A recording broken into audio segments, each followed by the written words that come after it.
तो जी आज का जो हमारा चैप्टर है, नया चैप्टर हम शुरू करेंगे, that is chemical kinetics, right. हमने कुछ चीज़ें पढ़ी थी, जैसे हमने पढ़ा था, ये कंटिन्यूएशन पार्ट है, हमने थर्मोडायनामिक्स पढ़ा था लास्ट ईयर। थर्मोडायनामिक्स इजी सा चैप्टर था, ठीक है, और बड़ी लिमिटेड सी चीज़ें थी। अगर आप उसे देखो ना मोटा मोटा, तो उसमें कुछ है नहीं था चैप्टर में। वो अल्टीमेटली हमें क्या कर रहा था, सिर्फ ये बता रहा था कि whether the reaction is feasible और नॉट, है ना, कोई रिएक्शन होगा या नहीं होगा, है ना, whether the reaction is feasible और नॉट, स्पॉन्टेनियस है या ना,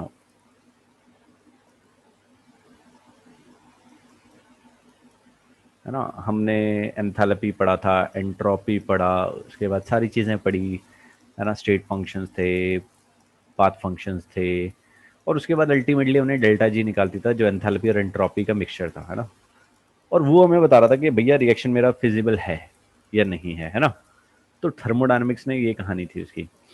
उसके बाद उसके बाद हमने पढ़ा इक्विलिब्रियम। इक्विलिब्रियम का काम क्या था? इक्विलिब्रियम में हमने पढ़ा एक्सटेंट ऑफ द रिएक्शन, किस एक्सटेंट तक मेरा रिएक्शन जाएगा, है ना, कितने रिएक्टेंट मेरे प्रोडक्ट में कन्वर्ट होंगे, what is the extent of the reaction, ठीक है।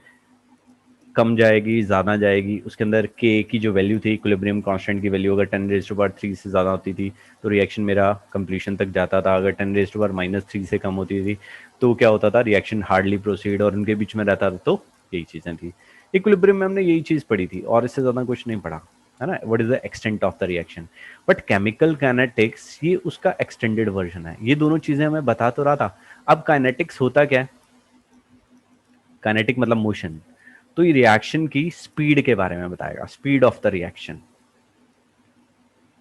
ठीक है जी, ये हमें बताएगा स्पीड ऑफ द रिएक्शन, उसके मैकेनिज्म के बारे में, ये सारी चीजें बताएगा। हम पीछे पढ़ते थे कि स्लोएस्ट स्टेप ऑर्गेनिक में, आपने शायद याद हो आपको, वो आया नहीं था, slowest step is the rate determining step, है ना। तो वो चीजें, मतलब जो उसकी और जो चीजें रह गई थी हमारी रिएक्शन की, उन चीजों के बारे में हम यहाँ पे स्टडी करने वाले हैं, राइट। यहाँ पे हम उन चीजों के बारे में स्टडी करेंगे। तो ये था बस, ये तीनों पार्ट्स को मिला के हम केमिकल, किसी भी केमिकल रिएक्शन की, है ना, कंप्लीट इंफॉर्मेशन निकाल सकते हैं। तो जी ये चीज थी, इसके बाद हम शुरू करते हैं। यहाँ पे है क्लासिफिकेशन, हमने किया classification of chemical reactions, chemical reactions on the basis of reaction rate.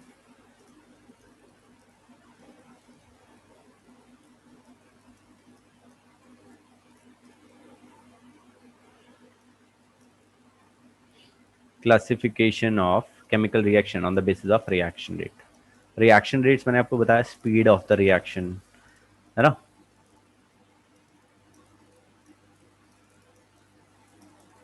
कितनी स्पीड से मेरा कोई रिएक्शन हो रहा है।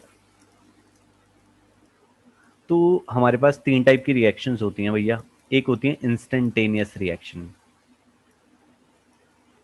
Instantaneous reactions, the moment you mix the reactants, reaction हो जाएगा, प्रोडक्ट्स बनेंगे और रिएक्शन हमारा स्टॉप हो जाएगा। These are instantaneous reactions. Usually जो हमारी आयनिक रिएक्शंस होती हैं, they are instantaneous reaction, mix किया और जो एकदम से प्रोडक्ट बन गया। तो यहाँ पे लिख भी देते हैं, the chemical reactions,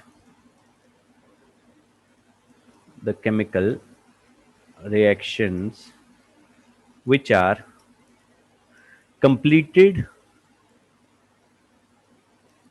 the moment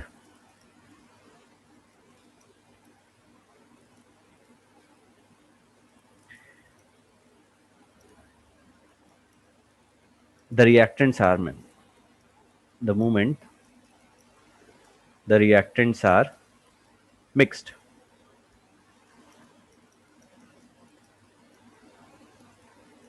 are called instantaneous reaction.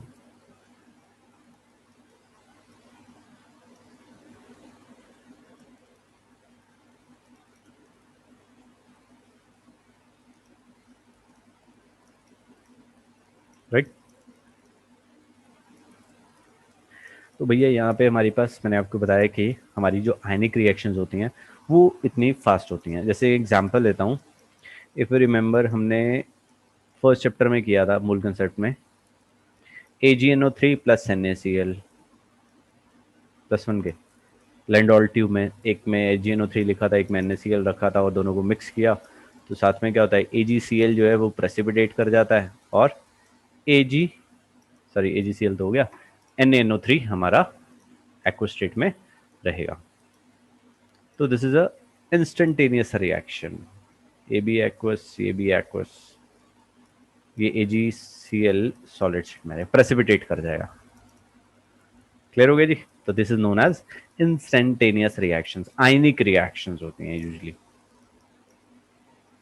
Ionic reactions जो होती हैं भैया वो हमारी क्या होती हैं, इंस्टेंटेनियस रिएक्शंस। भाई क्लियर है।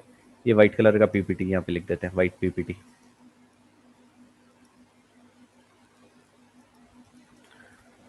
ओके। और ऐसी रिएक्शंस का रेट निकालना हमारे लिए फिजिबल नहीं है, क्योंकि जैसे ही हमने मिक्स किया यार, स्पीड निकालोगे इतनी फास्ट होगी, खत्म हो गया। क्लियर है जी।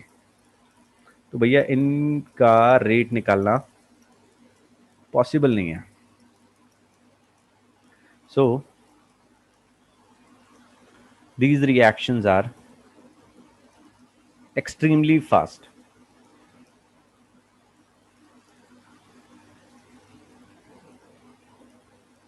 It is therefore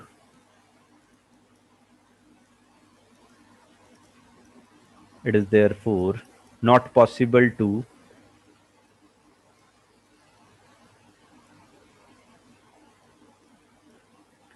study their rates.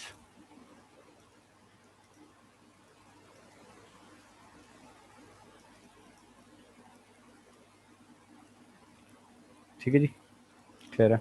चलिए सेकंड हम बात करेंगे हमारी extremely slow reactions. Extremely slow reactions जैसे कि rusting of iron, it took years, तो उनका रेट भी हमारे लिए निकालना पॉसिबल नहीं है ना, क्योंकि हम लोग तो पता लगा, सुनने में आया कि अभी भी जो टाइटैनिक डूबा था उसे अभी भी जंग लग रहा है ना। जनरेशन चेंज होगी बट वो भाई अभी भी चल रही है रिएक्शन। चलो, certain chemical reactions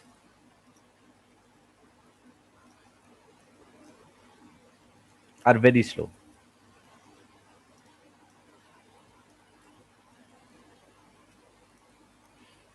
example, rusting of iron, fermentation of sugar,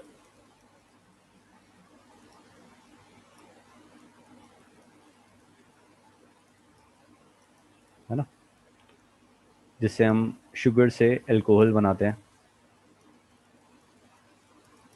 in the presence of yeast,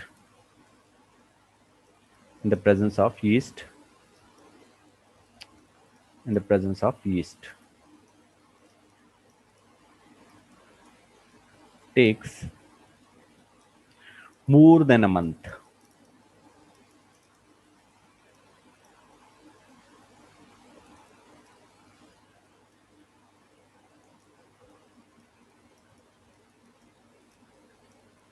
right. अभी जो अर्थ क्रस्ट में हमारा पेट्रोल बन रहा है वो भी बहुत है, कोल बन रहा है वो भी बहुत लंबा टाइम ले रहा है। ठीक है जी। तो it is not possible, it is not possible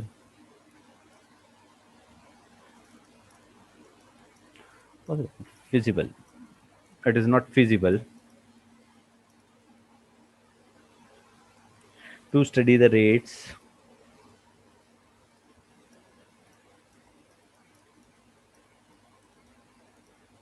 of such reactions.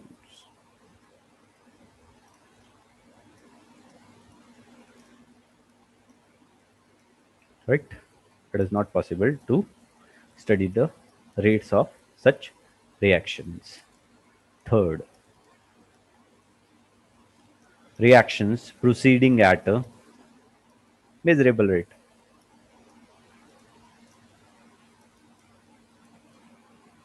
कोई बताओगे रिएक्शन जो हमारी मेजरेबल स्पीड पे हो रही है?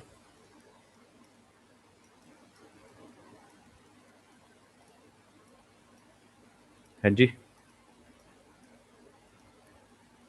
कोई भी रिएक्शन जो मेजरेबल स्पीड पे हो रही है। देखो एक सिंपल सी रिएक्शन बताता हूँ। आप लोगों ने खाना खाया था सुबह में, है ना, या दोपहर में भी खाया, तो थोड़ी देर बाद 3-4 घंटे बाद क्या होता है, हमें भूख लग जाती है। तो हमारी बॉडी में क्या हो रहा है? हाँ जी, ऑक्सीडेशन हो रही है ग्लूकोज की, शुगर की, जिसकी वजह से क्या हुआ, हो गई 2-3-4-5 घंटे में हमें भूख लग गई, है ना। तो वो वाली रिएक्शन जो मेजरेबल स्पीड पे हो रही है, these reactions proceed at a limited speed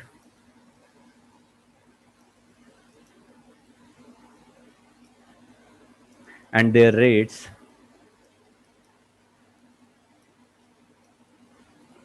can be measured, and their rates can be measured, जैसे कि decomposition of hydrogen peroxide, decomposition of hydrogen peroxide H2O2 to H2O2, this is in the liquid form, ये convert हो गया हमारा 2H2O liquid form में plus O2 gaseous form में। ठीक है जी। उसके बाद है एस्टरिफिकेशन रिएक्शन। उसमें क्या हुआ, reaction between acetic acid and ethyl alcohol, esterification reaction CH3COOH plus HOC2H5, CH3COOC2H5 plus water, right. बहुत सारी हैं रिएक्शंस, बहुत सारी। हाइड्रोलिसिस ऑफ केन शुगर,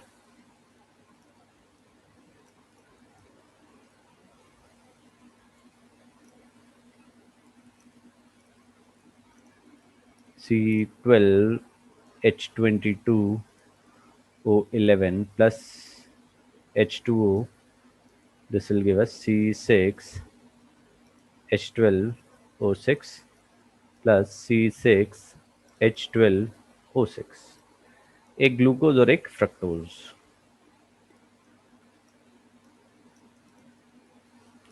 एक भैया ग्लूकोज बनता है और एक बनता है फ्रक्टोज। क्वेश्चन आ रहा होगा नो कि यार दोनों के फॉर्मूले सेम है, कैसे डिस्टिंग्विश करेंगे हमने, है ना, दो ही लिख देते, फॉर्मूला सेम है, सब कुछ सेम है। ये हम पढ़ेंगे ऑर्गेनिक में जाके। ग्लूकोज में क्या होता है, एल्डिहाइड ग्रुप होता है, और फ्रक्टोज में क्या होता है, कीटोनिक ग्रुप होता है। इसी वजह से मैंने अलग अलग लिखते हैं। ठीक है, आइसोमर्स हैं, आइसोमर्स हैं, ऑर्गेनिक में डिटेल में करेंगे हम। ठीक है जी। तो भैया ये हो गया। तो भैया ऐसी सी रिएक्शंस का हम क्या करेंगे,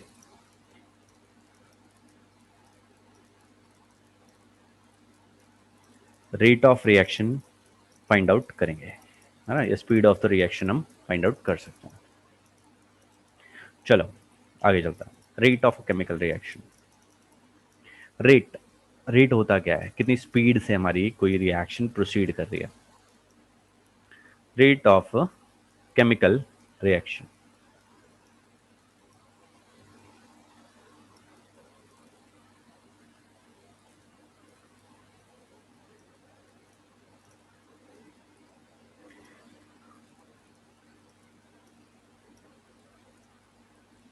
the rate of a chemical reaction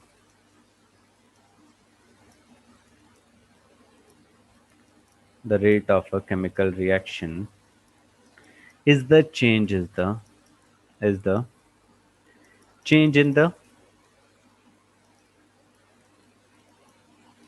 molar concentration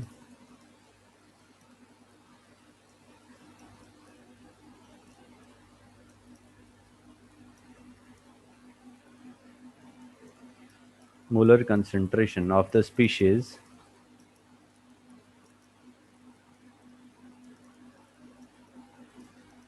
taking part in a reaction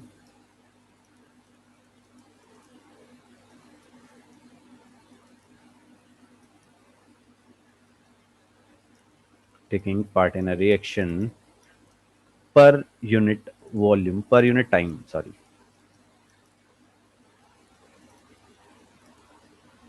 कितना मेरा कंसंट्रेशन रिएक्टेंट का डिक्रीज कर रहा है या प्रोडक्ट का इंक्रीज कर रहा है पर यूनिट टाइम में, उसे हम बोलते हैं रिएक्शन रेट या rate of reaction. So reaction rate is equal to change in molar concentration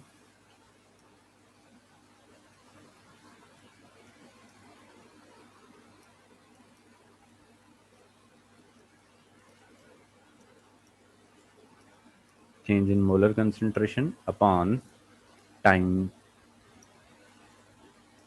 taken. Right? This is the formula. This is the general formula. ठीक है ना. वैसे भी हम वैसे ही निकालते हैं, स्पीड भी निकालते हैं. उसका क्या होता है, distance travelled upon time taken. तो यहाँ पे भी हमने वही किया, कितना मेरा कंसंट्रेशन चेंज हुआ अपॉन टाइम टेकन. ठीक है. चलो अब हम यहाँ पे करते हैं, एक रिएक्शन लेते हैं. Let us consider a reaction. R gives P. R is representing reactant and P is representing product. यहाँ पे हमने ये रिएक्टेंट ले लिया और ये ले लिया साइब हमने प्रोडक्ट. ठीक है जी. तो देखो रिएक्टेंट के थ्रू भी निकाल सकते हैं हम रेट ऑफ रिएक्शन और प्रोडक्ट के थ्रू भी निकाल सकते हैं. Reaction rate with respect to R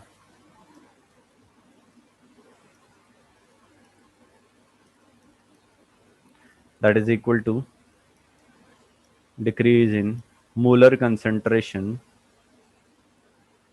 of a reactant upon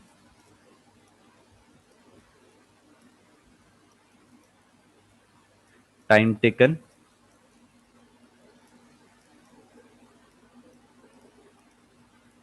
that is equal to minus delta R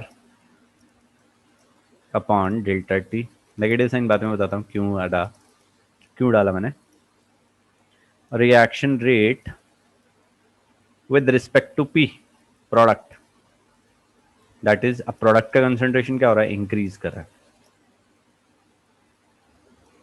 increase in molar concentration, क्योंकि प्रोडक्ट तो बन रहा है तो ऑब्वियसली उसकी कंसंट्रेशन क्या होगी, इंक्रीज करेगी. Upon time taken.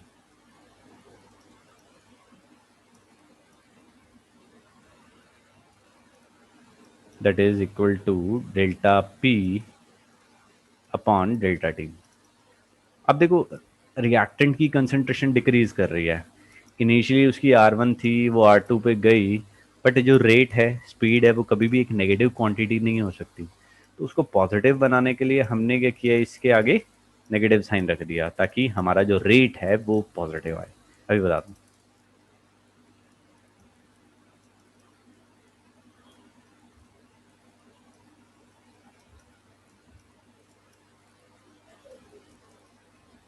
हाँ जी लिख लिया. चलिए सिग्निफिकेंस बताते हैं हम क्या हुआ नेगेटिव साइन का.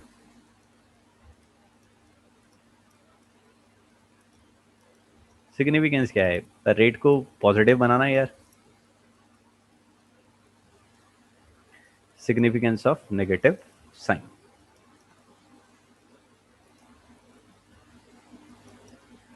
कोई लंबा चौड़ा सिग्निफिकेंस नहीं है. देखो यार यहाँ पे हमने क्या किया, आर था, पी दे रहा है at time T equal to 0. मैंने कोई रिएक्शन लिया, इसका कंसंट्रेशन कितना है, R1 है. इसका कंसेंट्रेशन ऑब्वियसली जीरो हुआ क्योंकि प्रोडक्ट बना ही नहीं है ना। एट टाइम टी कुछ रिएक्शन हुआ हुआ, यहाँ पे ये R2 में कन्वर्ट हो गया।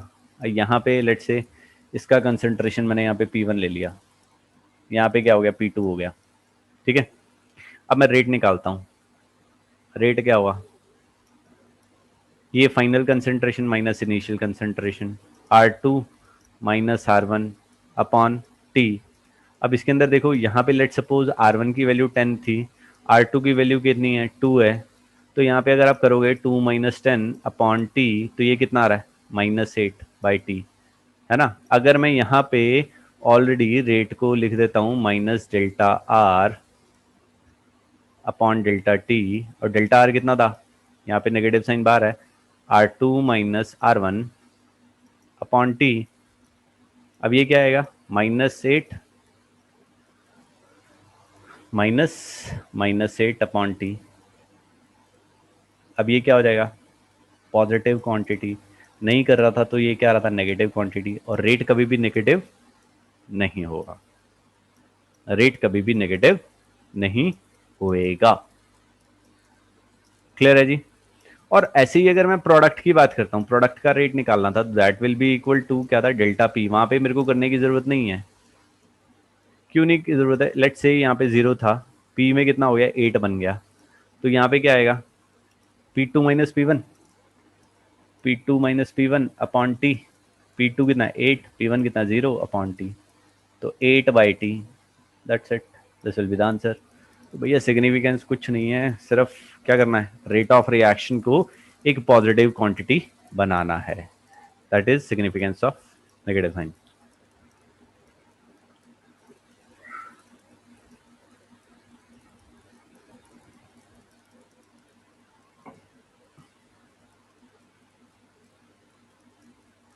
ठीक है जी, चलो आगे चलते हैं। अब देखो यहाँ पे एक चीज का ध्यान रखिएगा, the rate of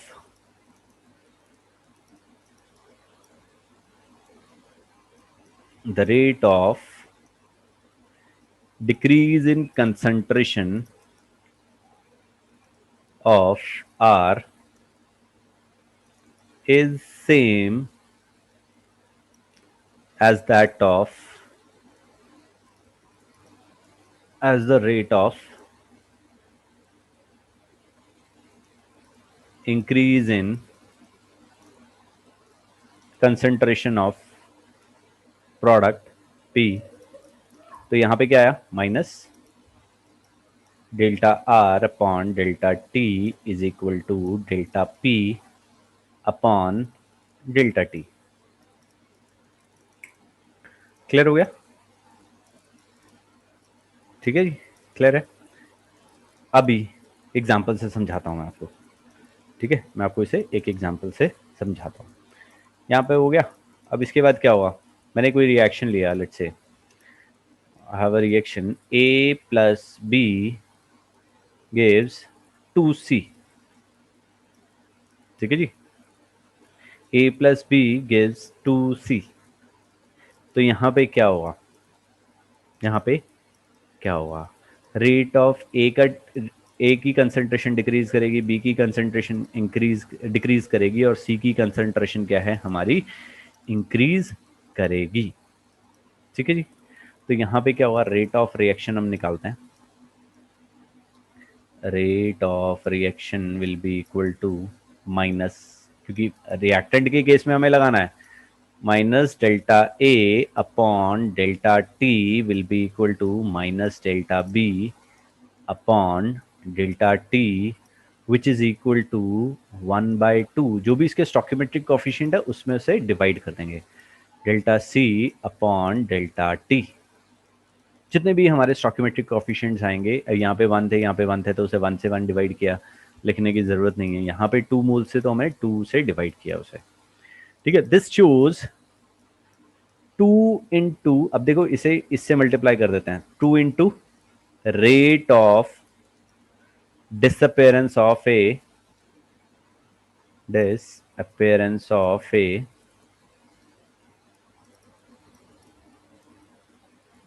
is equal to 2 into rate of disappearance of B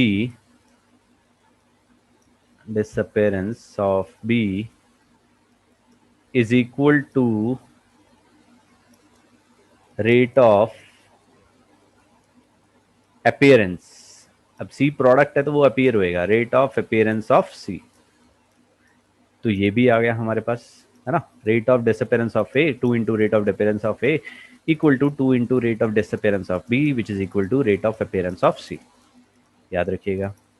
अब एक और एग्जांपल लेते हैं, जनरल एग्जांपल। जैसे आपने अमोनिया की प्रिपरेशन देखी, N2 plus 3H2 gives 2NH3, है ना। ये रिएक्शन हम सब जानते हैं हेबर्स प्रोसेस में। अब इसके अंदर क्या होगा भैया, रेट ऑफ रिएक्शन निकालें। rate of reaction that will be equal to minus delta N2 by delta T which is equal to minus 1 by 3 delta H2 by delta T which is equal to 1 by 2 delta NH3 upon delta T। Right, तीनों को हमने equal कर दिया। Clear है।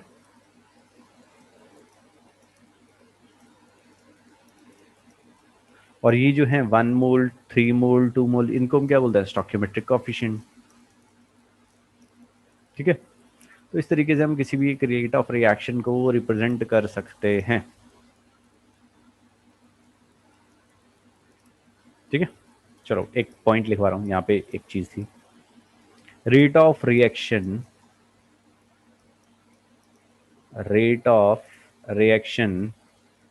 is equal to the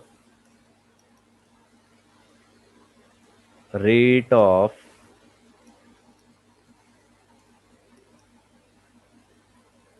disappearance or formation of a substance।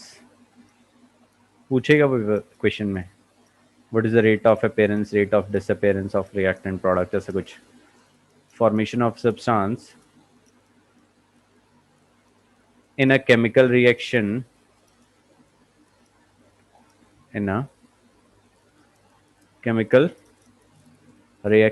divided by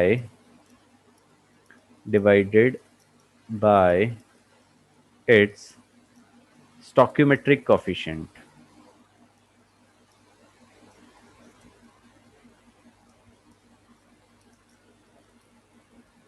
stoichiometric coefficient।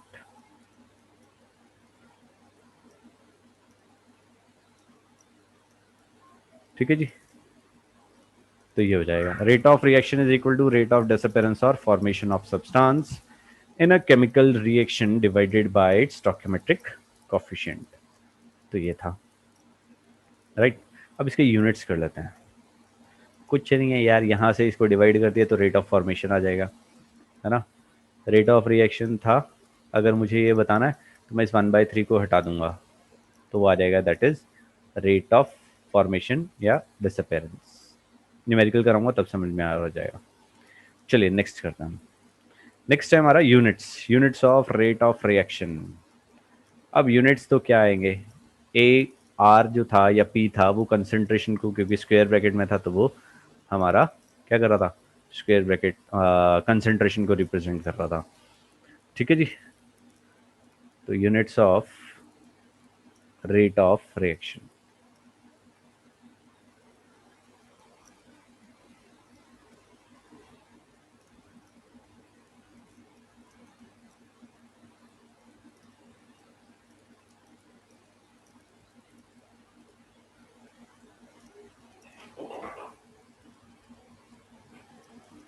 Concentration के units क्या होते हैं, मोल्स पर लीटर, और टाइम के यूजुअली हम क्या लेते हैं, सेकंड्स। तो अपॉन में सेकंड्स, तो इसके यूनिट्स क्या आ गए, मोल्स पर लीटर पर सेकंड। ठीक है, पर मिनट भी आ सकते हैं, ठीक है, पर आवर भी आ सकते हैं। और अगर कोई गैशियस रिएक्शन हुई, फॉर गैशियस रिएक्शन तो हम कंसंट्रेशन को कैसे रिप्रेजेंट करते हैं, एटमॉस्फेयर में।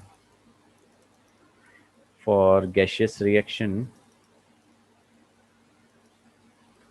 तो उसके यूनिट्स हो जाएंगे एटमॉस्फेयर पर सेकेंड और एटमॉस्फेयर पर मिनट, कुछ भी यहाँ पे हम ले सकते हैं मोल्स पर लीटर पर मिनट। फाइन, क्लियर है जी। तो साहब ये हैं हमारे units of rate of reaction. तो जी नेक्स्ट टॉपिक है हमारा reaction rate as average rate. अब एवरेज रेट क्या होता है? अब हम एवरेज रिएक्शन, अब एवरेज स्पीड निकालते हैं। मेरे को यहाँ से दिल्ली जाना है, लेट्स से इट्स 200 किलोमीटर्स है ना, और मुझे लगते हैं 4 आवर्स। तो मेरी एवरेज स्पीड क्या होगी? Total distance upon total time. तो तब मेरी एवरेज क्या आएगी? स्पीड आ जाएगी। ऐसे ही हम रिएक्शन रेट निकालते हैं एज एवरेज रेट, तो वो उसमें भी क्या होगा? Initial concentration final concentration upon total time taken, है ना। तो उससे हमारा क्या आ जाएगा? Average rate of reaction. तो लिख देते हैं जी, the rate of reaction is the change in molar concentration is the change in molar concentration of the species divided by the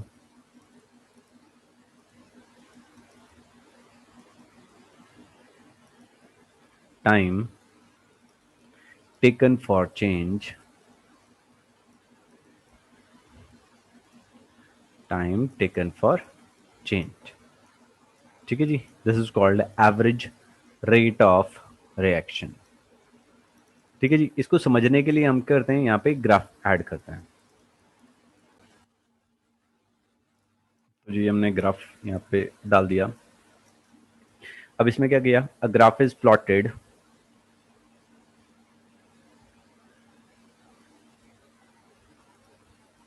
between different values of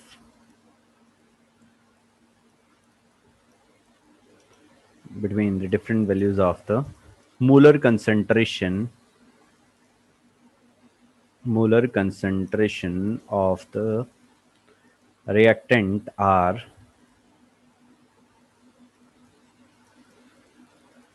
and corresponding time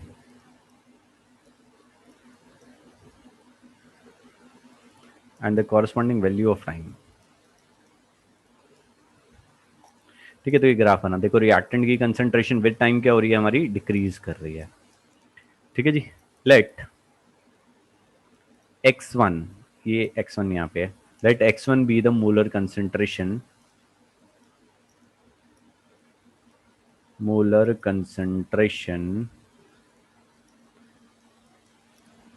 of A, reactant ले लिया eight time t1, ए की concentration, ठीक है ना, t1 पे at time t1, and let x2 be its value at time t2, at time t2। ठीक है जी, तो यहाँ पे हम लिख देते हैं change in molar concentration, change in molar concentration कितना हुआ जी?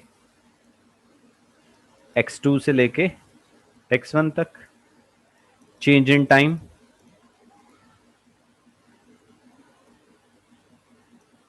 t2 minus t1, t2 minus t1।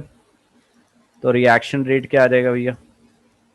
Reaction rate will be equal to delta x upon delta t, which is equal to x2 minus x1 upon t2 minus t1 with the negative sign। यहाँ पे negative sign आएगा क्योंकि मैंने बताया ना reaction rate वो हमारी positive quantity है, तो उसको हटाने के लिए, है ना। And we know the value x2 की जो वैल्यू है वो छोटी है एज कम्पेयर टू x1। ठीक है जी, क्लियर हो गया। तो इस तरीके से हम उसका एवरेज रेट बता सकते हैं। यहाँ पे दिया हुआ है x2 minus x1 equal upon t2 minus t1, यहाँ पे नेगेटिव साइन भी होना चाहिए। ठीक है जी, ओके। तो इसकी लिमिटेशंस है भैया कुछ, देयर इज लिमिटेशंस, वो भी लिख लेते हैं हम।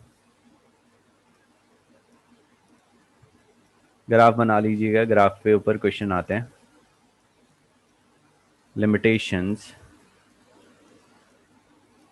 Of average rate.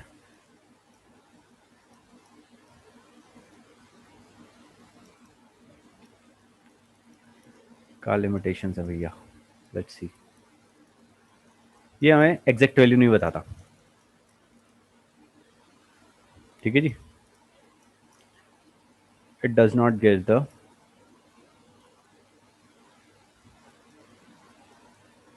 it does not give the true rate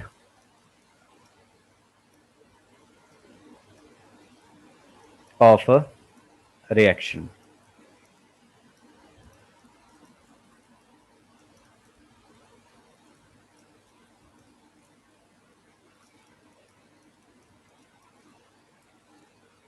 तो यहाँ पे क्या हुआ, क्यों नहीं दे रहा, देखते हैं। Actually the change in molar concentration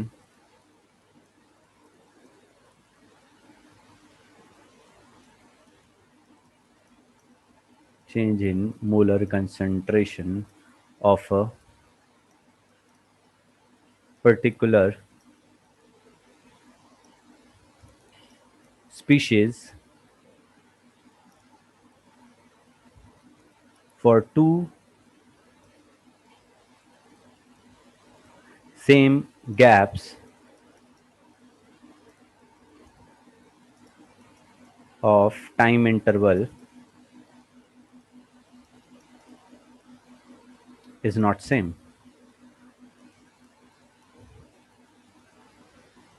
This is because of the reason, this is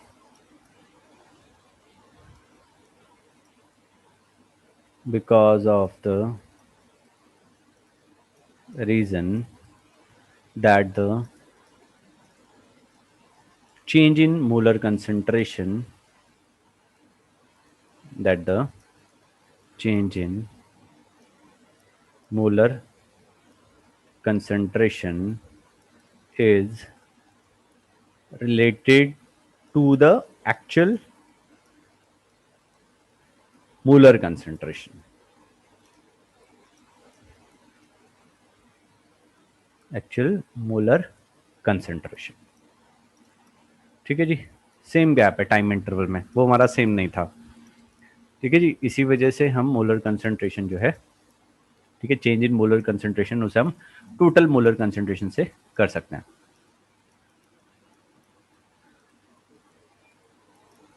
since actual molar concentration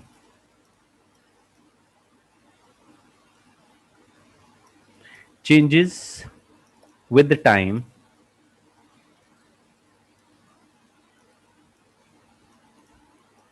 therefore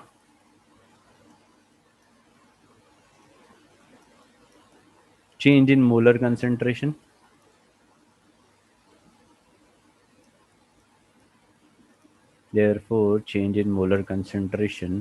also changes,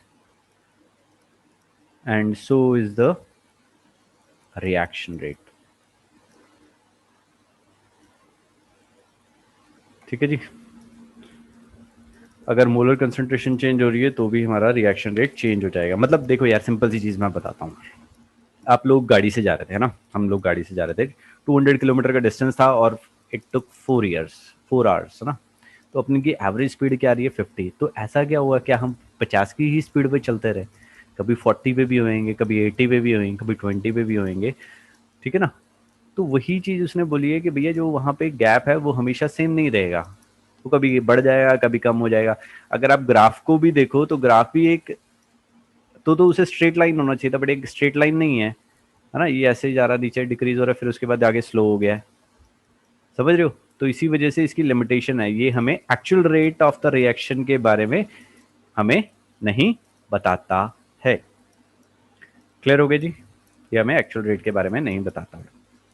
बहुत ईजी सा चैप्टर है, न्यूमेरिकल भी बहुत ईजी है। ठीक है, सबसे ईजी न्यूमेरिकल है इस पार्ट के, बहुत ईजी न्यूमेरिकल के पार्ट हैं, राइट।